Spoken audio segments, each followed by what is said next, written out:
প্রাকৃতিক বিস্ময় আর আতিথেয়তায় ভরপুর এক স্থান।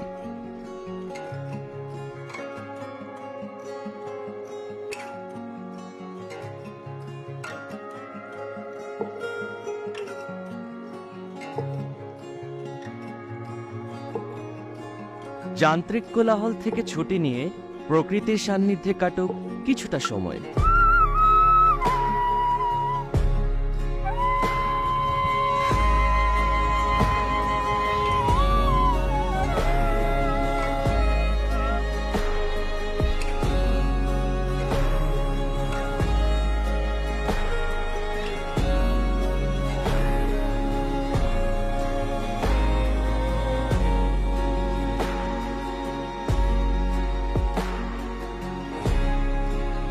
রৌদ্র ছায়া প্রাকৃতিক নিবাস, হারিয়ে যান প্রকৃতির মাঝে।